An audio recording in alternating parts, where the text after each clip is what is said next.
A esta hora recibimos en nuestros micrófonos a la doctora y CPA Cristina Trujillo. Ella actualmente es la directora técnica del Colegio de Contadores de Pichincha. Pero lo más importante es que tiene mucha experiencia en lo que se relaciona con la contabilidad, con la auditoría. Además, ella ha escrito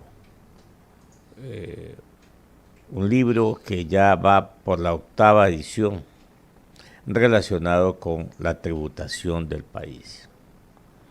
Ha asistido a muchos foros internacionales. Entonces vamos a hablar con la persona que conoce muy bien el tema tributario. Le damos la bienvenida y le agradecemos por estar con nosotros aquí en Huancavelica 830M. Bienvenida. Mucho gusto, muy buenos días y me siento totalmente complacida de estar en este medio de comunicación tan importante y que es definitivamente muy seguido por todo nuestro país. Para mí es un privilegio pues poderles acompañar con mis humildes criterios en el ámbito tributario. Adicionalmente soy abogada y especializada en la parte fiscal, tratando un poquito de contribuir donde se me llame, pues en este caso para hablar de un tema para mí básico, que es el proyecto de reforma tributaria de arranque, yo creo, para muchas de las actividades que necesita nuestro país. Así que me siento totalmente complacida el día de hoy de compartir con ustedes a las órdenes. Doctora Trujillo, como usted acaba de señalar, en estos momentos ya se ha analizado por parte de la Comisión de Desarrollo Económico la reforma a la ley de régimen tributario y su código. Yes. Por las dos sesiones que generalmente, o dos informes que debe presentar al Pleno de la Asamblea Nacional, y se dice que hoy aprobarían definitivamente esta reforma a la mencionada ley. La pregunta es, ¿esos cambios, esas modificaciones mejoran o cómo afectan, por ejemplo, a las denominadas empresas pymes?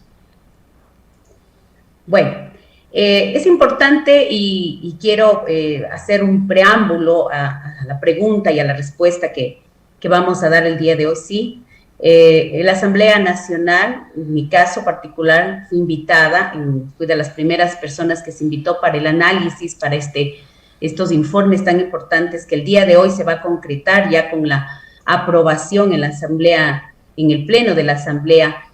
El proyecto de reforma tributaria tiene 4 ejes fundamentales que se basan en generar una mayor recaudación, y como yo lo decía ya en otra entrevista, un pleno derecho que tiene el Ejecutivo de enviar un proyecto de reforma tributaria, en este caso con carácter urgente, para la sostenibilidad, yo digo, de lo que tiene que comenzar a las actividades básicas en protección de los que menos tienen.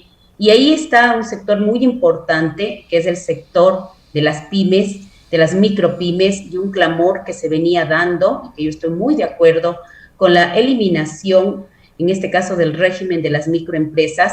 Bajo mi concepción de contadora y abogada, se tenía que considerar de una manera más fuerte un principio fundamental que está en el artículo 300 de la Constitución, que era la progresividad y la simplicidad tributaria.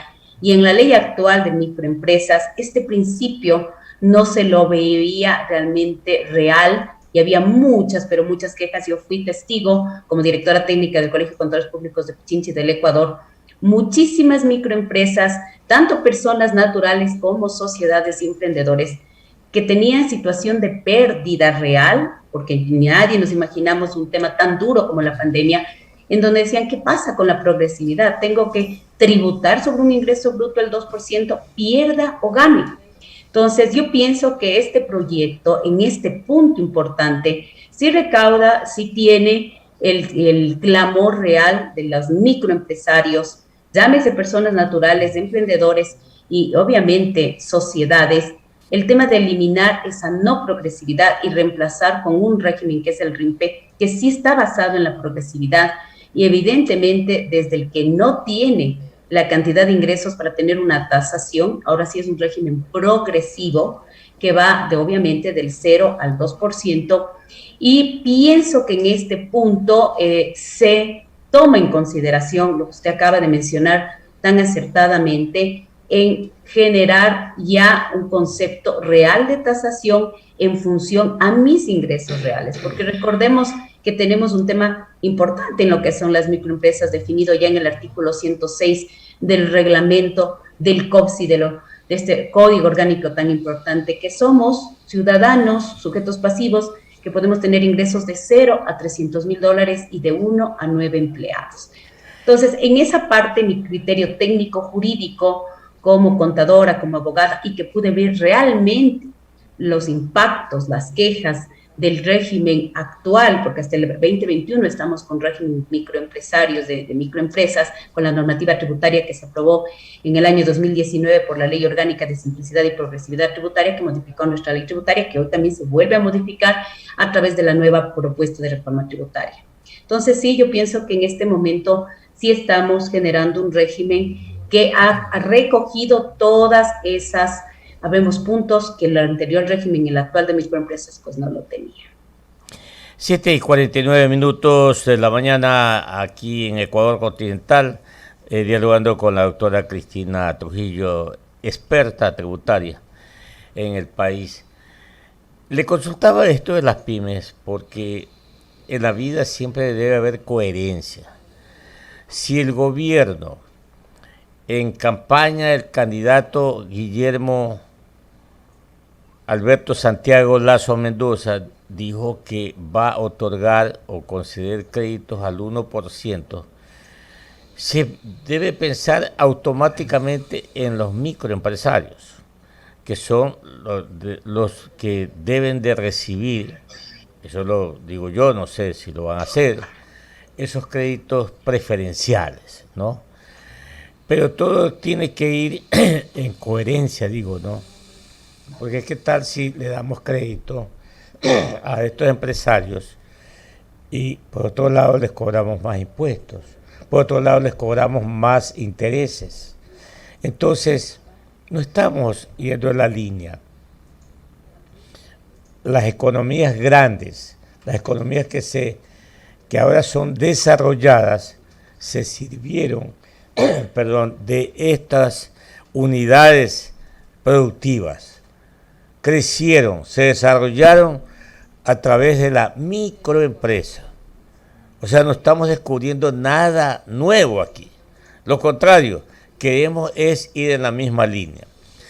La otra consulta que le voy a proyectar, doctora Trujillo, es el ministro, el doctor de la Sorbona de París, Simón Cueva, dijo en su momento que los ecuatorianos que ganan $900 deben de pagar impuestos.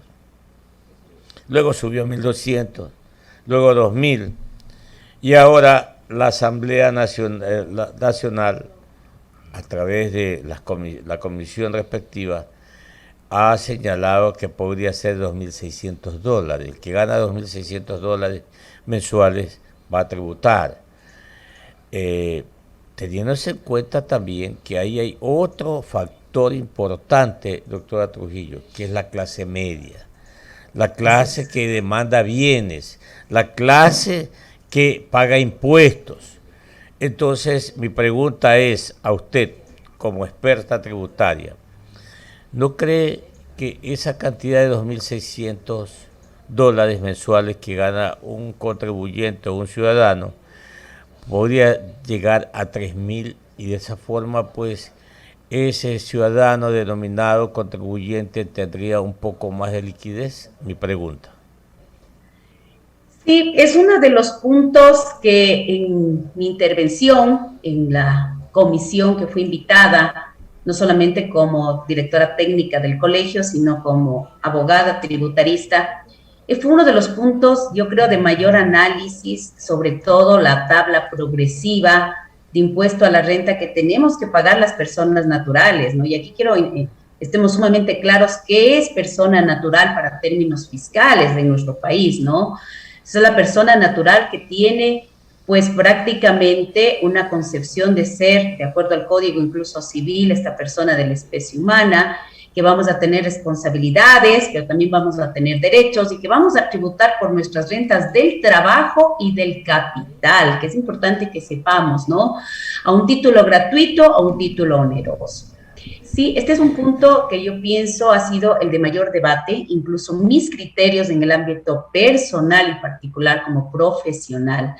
Es que se analice esta tabla progresiva, que actualmente tenemos una tabla progresiva, porque así se tributa a las personas naturales, de acuerdo al artículo 36 de la ley fiscal, una tabla progresiva que va por nuestro nivel de ingresos, porque el ingreso es la base del impuesto a la renta en el Ecuador, del 0 al 35%, y hoy se está planteando del 0 al 37%, y considerando incluso que a partir, más allá de los $60,000, ya estamos pasando a una tabla, incluso ya estamos hablando mayor a lo que se tenía, que se tiene actualmente. Entonces, este es un tema que para mí es básico en el sentido que sí, tenemos que aportar, la clase media tiene que mejorar su tributación, pero la pregunta es, ¿en qué valor, en qué progresividad?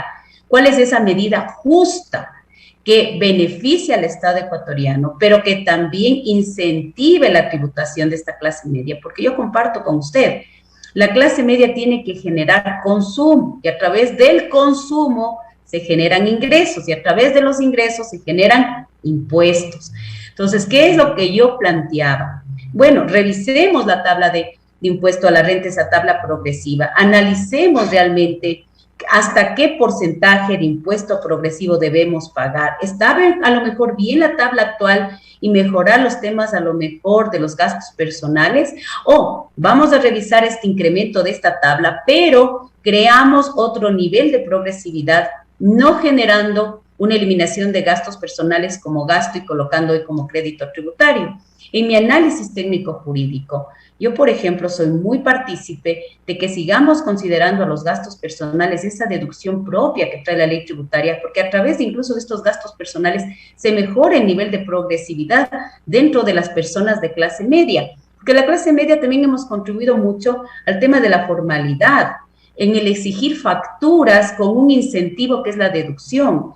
Por ejemplo, yo considero que si vamos a aumentar una tabla progresiva de impuesto a la renta, y estoy de acuerdo, que será a la clase media, los que tenemos quizás ingresos permanentes, formales, que podemos tributar de una manera continua para el Estado, que tenemos un empleo formal como tal, pero vayamos de la mano con mi derecho a la deducción, porque esa deducción me crea un nivel de progresividad adecuado, porque si yo guardo mis comprobantes de venta, yo puedo regular mi impuesto al que más formal es, mayor incentivo tenemos de una deducción.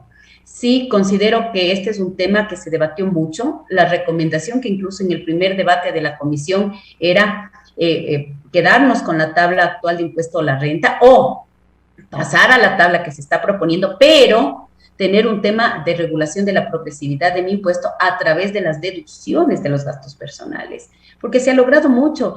Y aquí es importante que sepamos, desde el año de 1998, cuando el Servicio de Rentas Internas se crea y se da impulso a la primera reforma tributaria que trajo el economista Elsa de Mena, el tema formal de exigir comprobantes de venta a sectores, a ciertos, incluso profesionales que no lo emitían, ha ido generando cultura tributaria.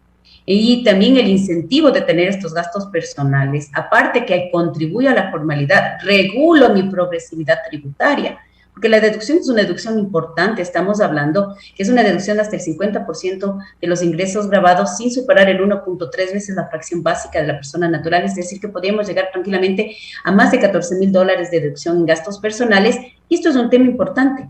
Si guardo más comprobantes de venta, regulo mi progresividad.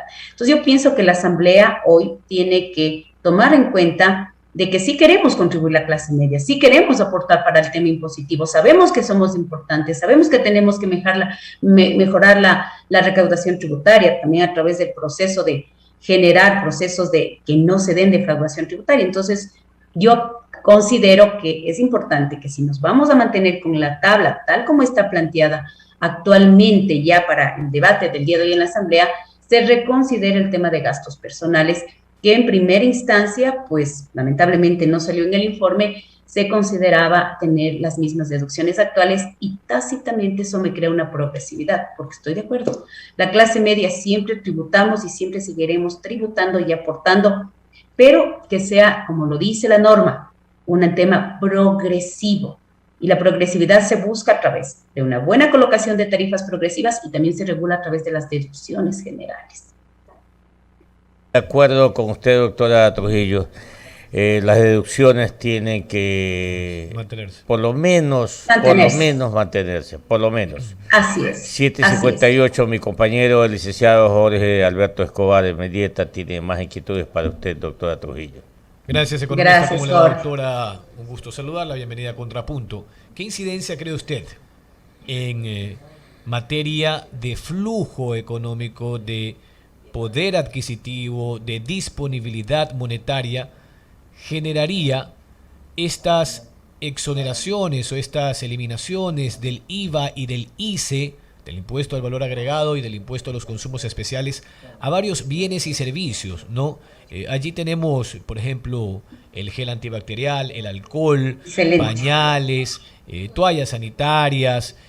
Sin embargo, también vemos allí vehículos híbridos, videojuegos. ¿En qué medida eso va a permitir que se quede más dinero en los bolsillos de los consumidores que pueda permitir a la vez cubrir otras necesidades? Y se lo pregunto en función de esas segmentaciones. Me parece fenomenal lo de el consumo masivo de alcohol, gel antibacterial, pañales, toallas sanitarias, sí. Pero hay otros segmentos como los que le exponía, ¿no? Videojuegos, vehículos híbridos. Así es. Esta es una pregunta, yo creo, extremadamente importante.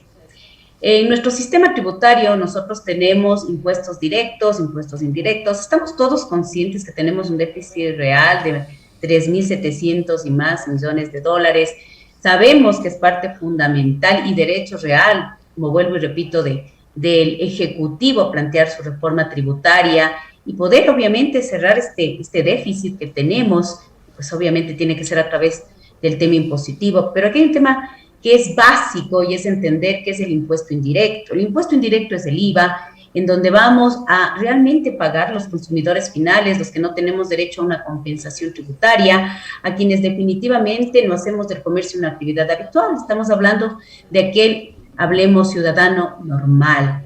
Entonces, ahí nosotros vemos en el tema del IVA, y fue una propuesta muy importante, veíamos que, bueno, recalcamos el tema de gravar con tarifa cero, porque es gravar con tarifa cero, al tema de pañales, al tema de alcohol, al tema de ciertos bienes, así como también de servicios, y también a otros que eran tarifa cero les colocaron con tarifa 12. Ya voy a hablar también del tema de mi premio profesional.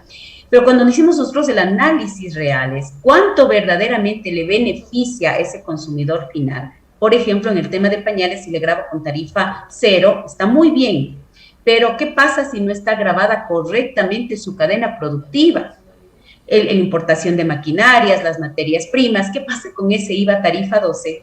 Voy igual a trasladarle al consumidor final a través del precio de venta, porque así lo establece la ley tributaria propiamente, en el artículo 10.3, que aquellos impuestos no recuperables sean parte del costo del inventario del activo, vayan directo al gasto, o también el tema de las normas contables. Entonces, dentro de ese análisis, comparto mucho, Jorge, lo que usted dice, cuánto realmente le beneficiaba a ese consumidor final grabar estos productos que si les consideran de consumo masivo, y realmente también en el tema del ICE y también en el tema de ciertos, hablemos, bienes, muebles de naturaleza corporal, porque eso es lo que grava el IVA, nosotros fuimos un análisis mucho más real.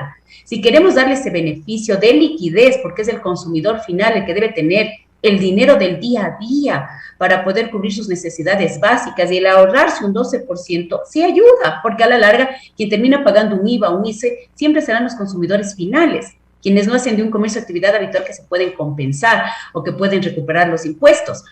Entonces, el análisis nuestro fue más allá. En mi caso, como profesional tributaria, era, señores, lo correcto no es solo grabar al gel antibacterial al final con tarifa cero o al pañal, sino toda la cadena productiva, porque verdaderamente se siente el ahorro en ese consumidor final. Así como tienen las medicinas grabadas toda su cadena productiva o los productos agrícolas. El producto agrícola tiene grabada toda la cadena productiva hasta llegar a ese bien en estado natural que se consumen en los mercados por el consumidor final, por el pueblo. Entonces, me pareció muy interesante la pregunta, es real. Si queremos un verdadero incentivo para que esa clase, hablemos la que más necesitamos, los consumidores finales, puedan ver el impacto real, ¿sí?, de este IVA, de esta disminución de las tarifas, y que adicionalmente se tome en cuenta que el IVA es un impuesto indirecto, pero que es el que genera mayor recaudación. Entonces, si yo dejo de tener una tarifa 2 en un producto, ¿en qué me compenso?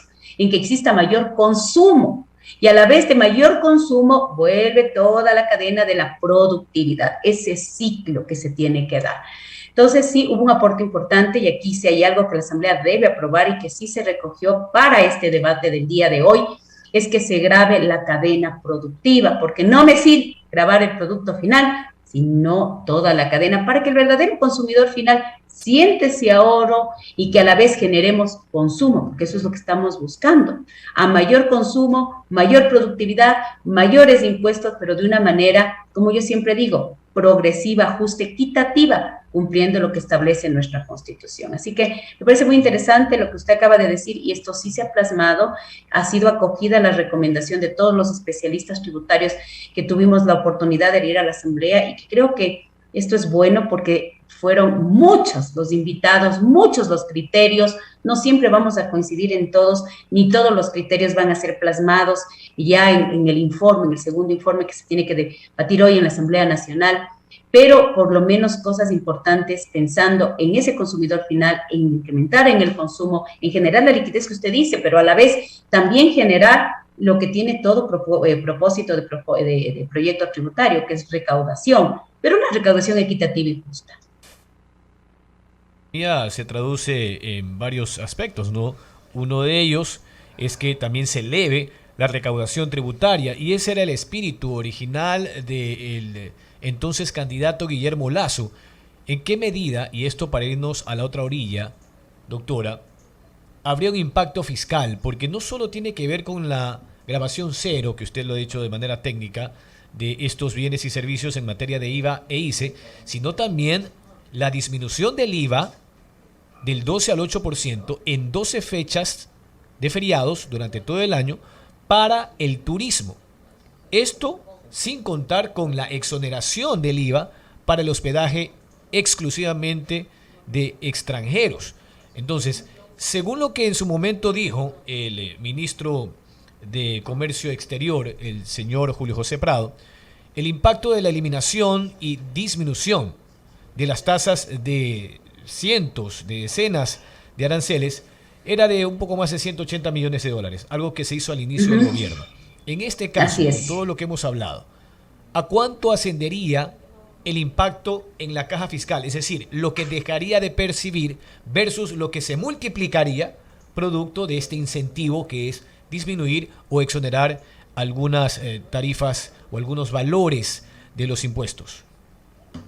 Ya, este es algo que definitivamente no solo es un tema que ha generado, yo creo, un análisis, y para mí positivo, porque en algunos países se lo maneja así, la disminución focalizada por ciertos eventos, por ciertos, hablemos, actividades, el tema de la tarifa del IVA, cuánto se compensa el dejar de percibir una tarifa 12%, que además nuestro IVA a nivel de región es un IVA bastante, yo diría, controlado en el tema comparado con otros países.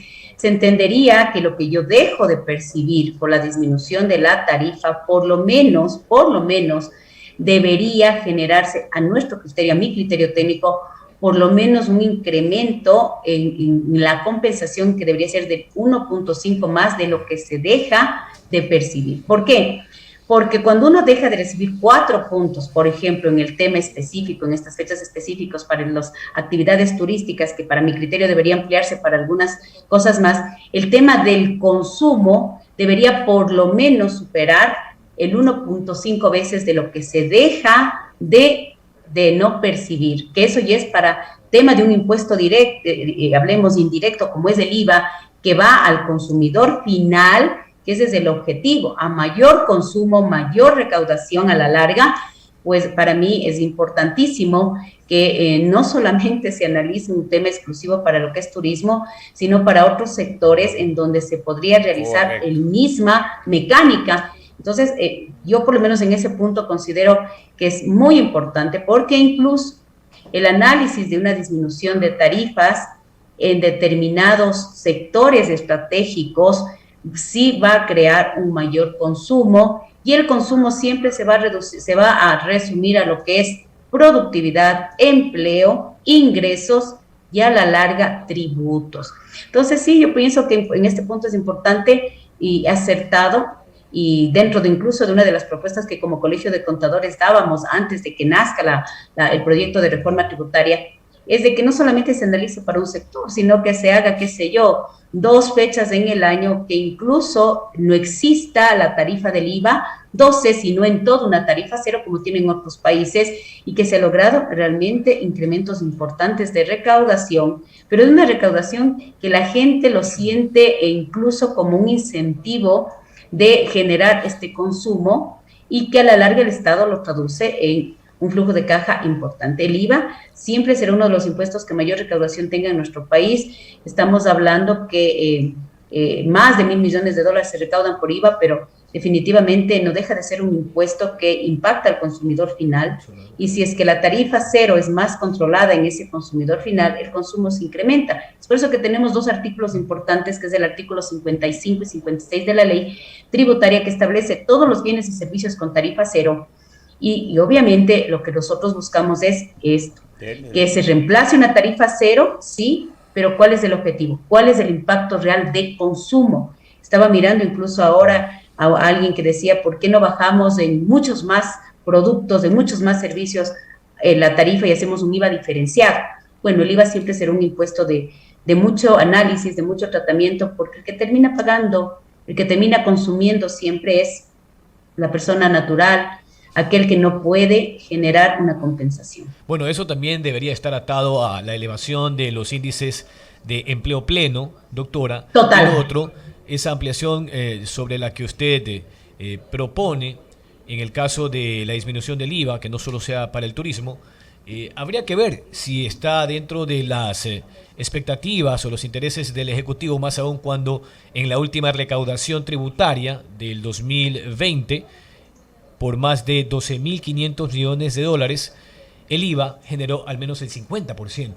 Así es. Entonces así habría es. que ver si eso más de $1.000 millones le por interesa, supuesto. porque como yo digo, es el impuesto estrella del gobierno de turno economista. Sí. Y no solo del gobierno de turno, hablemos que en las realidades latinoamericanas como las nuestras, los impuestos indirectos son los que más se recaudan frente a los directos, frente a lo que pasa en economías, hablemos de fuertes. Entonces siempre el IVA a ser un impuesto de análisis para ver si tenemos tarifas diferenciadas, rebajas, o también subir el IVA en ciertos bienes suntuarios, ¿no? Es un análisis importante, pero siempre el IVA será lo que primero genere una mayor o una menor recaudación. Y para terminar este diálogo fructífero, ¿no?, en el que por lo menos en lo personal he coincidido plenamente con usted en todas estas sugerencias que usted hizo técnicamente a la comisión, que ojalá la hayan escuchado, ¿ah? Ojalá la hayan escuchado. Y eso también es importante, porque aquí también juega el papel político, la decisión política, el costo político, ¿ya? Entonces, por ejemplo, esto del IVA, como usted lo ha señalado, sería bueno porque se tomaría incluso como una especie de compensación para la empresa que está siendo afectada a través de esta rebaja del IVA en ciertas épocas o instancias, porque va a aumentar el volumen de ventas y también para la caja fiscal, porque solamente imaginémonos que el día miércoles de la próxima semana, todas las actividades productivas, el IVA va a estar en el 8% ese día miércoles.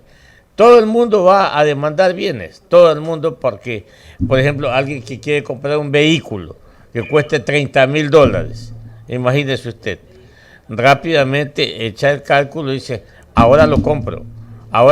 Entonces, cosas como esas, ¿no? Que son indudablemente hasta domésticas, ¿no? Pero que el público oyente en estos momentos que está atento a esta presencia suya con sus comentarios y experiencias de carácter técnico, por supuesto que va a estar atentos de que esa comisión ya no, sino de que el Pleno de la Asamblea Nacional hoy haya escuchado a usted y a todos los técnicos que han estado ahí y que han sido consultados y que han presentado de una forma coherente, de una forma técnica, no política, estas sugerencias que han dado oportunamente usted en la Comisión del Desarrollo Económico de la Asamblea Nacional. La dejamos con sus reflexiones últimas y le agradecemos a usted por estar con nosotros, doctora Cristina Trujillo, con sus experiencias y también con sus sugerencias de carácter técnico en el ámbito tributario. Yo me siento contenta en por lo menos 2 puntos que vemos que están recogidos para el debate en este día tan importante, como es permanecer con un IVA tarifa cero para las cuotas de aportes a los gremios profesionales en las mismas condiciones que las cámaras de la producción, sindicatos y similares, hasta $1,500 en el año, porque, por ejemplo, los gremios profesionales aportamos técnicamente al país y somos grupos de profesionales que nos agremiamos siempre pensando en una defensa profesional, pero siempre con aporte técnico para el país. También me siento contenta de que se analizó correctamente la cadena productiva de los productos, como lo dijo Jorge, que para mí son productos masivos, y que si ya hoy hay un compromiso de haberle grabado con tarifa cero al producto final, se haya hecho coherentemente grabar con tarifa cero toda la cadena productiva, porque si no, no hubiéramos llegado absolutamente a nada. También hay puntos muy interesantes en la reforma que quiero recalcar, por ejemplo, en las reformas al Código Tributario, el tema de la transacción, el tema de lo que es la mediación en manera tributaria antes de llegar a un tema judicial, que esto es algo que esperábamos en el tema normativo, nuestro Código Tributario. También hay puntos importantes de las contribuciones, como habíamos hablado, temporales, en el tema del patrimonio de las personas naturales, de las sociedades, que se revisaron montos, se hicieron sugerencias de que a lo mejor se tome en cuenta procesos de que se evite una doble tasación, por ejemplo, el tema de las contribuciones de las empresas, como el tema de las holding, que no se tenga que tributar 2 veces, que sí es importante contribuir temporalmente, estamos de acuerdo. En el tema del patrimonio, se revisaron los montos en lo que es la persona individual, la sociedad conyugal. También hay un tema muy importante que son los activos en el exterior, que es un tema que ha generado mucho debate de qué pasa con esos activos, esos capitales que salieron afuera y que hoy se pide que regresen, que se genere un proceso de conciliación con esos patrimonios a través de un impuesto único intemporal, sin que esto cause ningún tema de impunidad ni un tema de protección a actos de corrupción. Entonces, sí hay cosas fundamentales y trascendentales dentro de la reforma que son válidas de rescatar. Hay otras que son válidas de seguir pidiendo a la Asamblea hoy en un tema histórico, porque yo considero de que se debe analizar la aprobación. No se puede llegar a una posición tan radical de decir no quiero más impuestos o no quiero más reformas, sino a una posición, yo digo, a hoy histórica, porque la reforma tributaria es básica, es necesaria, tiene que ser conciliatoria entre todo el país, respetando siempre la progresividad. Sabemos que no va a ser totalmente el 100% de lo que nosotros queramos como sujetos pasivos, como contribuyentes, pero que hay que llegar a esa, vuelvo y repito una palabra que ya lo dije hace un momento, a esa mediación, a ese entendimiento, que se tomen en cuenta los criterios técnicos de más de 100 profesionales que asistimos a la Asamblea Nacional, y que eso sí es un tema importante porque se entró con un buen debate de criterios. La comisión llamó a muchas personas de la sociedad civil, a gremios, a abogados, empresarios, población en general, para que se haga lo mejor posible, sobre todo en los temas que yo considero los más fuertes, como el de la clase media, los impuestos de las personas naturales, las deducciones, el tema del IVA, grabar correctamente con el IVA, el ICE, revisar qué era lo adecuado de dejar o no el tema de los impuestos, estos progresivos, estos nuevos impuestos, reformas. Se han eliminado deducciones especiales que no servían para nada, que nadie utilizaba. El tema también de las exoneraciones de impuesto a la renta, y que hoy se tiene más bien una rebaja real de tarifa, que a mí sí me parece más real, porque las cosas que no se utilizan, no se usan, tienen que eliminarse y generar definitivamente temas que sean reales, porque ¿qué es lo que nos gusta? ¿Qué es lo que debemos buscar? Que no solamente se tape el hueco del déficit fiscal que hoy tenemos de casi 3.700 y más millones de dólares, pero de una manera temporal. Yo siempre pienso en qué vamos, hoy, siempre tenemos que ir pensando en que nuestro país en los últimos años ha estado con déficit, yo digo fuerte, hemos tenido déficit todo el tiempo en nuestro presupuesto. El tema impositivo es real, se pensaba subir 2, 3 puntos al IVA, y me decían, ¿por qué no se sube 2, 3 puntos al IVA, que sería una recaudación de 2.000 millones de dólares más, 1.000 millones de dólares más, y es básico ya no tener que estar viendo otros impuestos directos? El IVA siempre será un impuesto de mucho análisis, de mucha revisión. El déficit ha sido una constante acá en el Ecuador.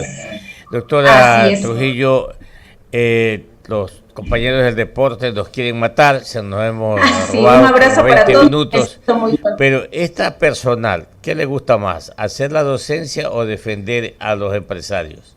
¿Ah? Bueno, yo le cuento algo. Yo soy profesora desde que tengo 25 años. Le voy a dejar a su imaginación cuántos años tengo actualmente. Me encanta la docencia, me encanta la parte técnica, también soy empresaria, pero también me gusta mucho pensar en el tema de mis profesionales, de mis contadores, de mis abogados, de la persona común y corriente, de la persona que de donde estemos tengamos que aportar. Nunca trabajó en el CRI. Le cuento que no, pero he sido profesora de muchas personas del Servicio de Rentas Internas, siempre tratando de llevar el mensaje claro. Hay que tributar lo justo, lo que es, ni más ni menos. Correcto. Lo que establece la ley. El punto de equilibrio. Lo que establece la ley. Punto de equilibrio. Exactamente. Le agradecemos mucho por estar con nosotros. Muchas gracias. Que le vaya muy bien. Gracias por atendernos. Buenos días. Muchas gracias a ustedes. Hasta 8:20. Gracias. Era la doctora Cristina Trujillo, experta tributaria aquí en Huancavelica 830M.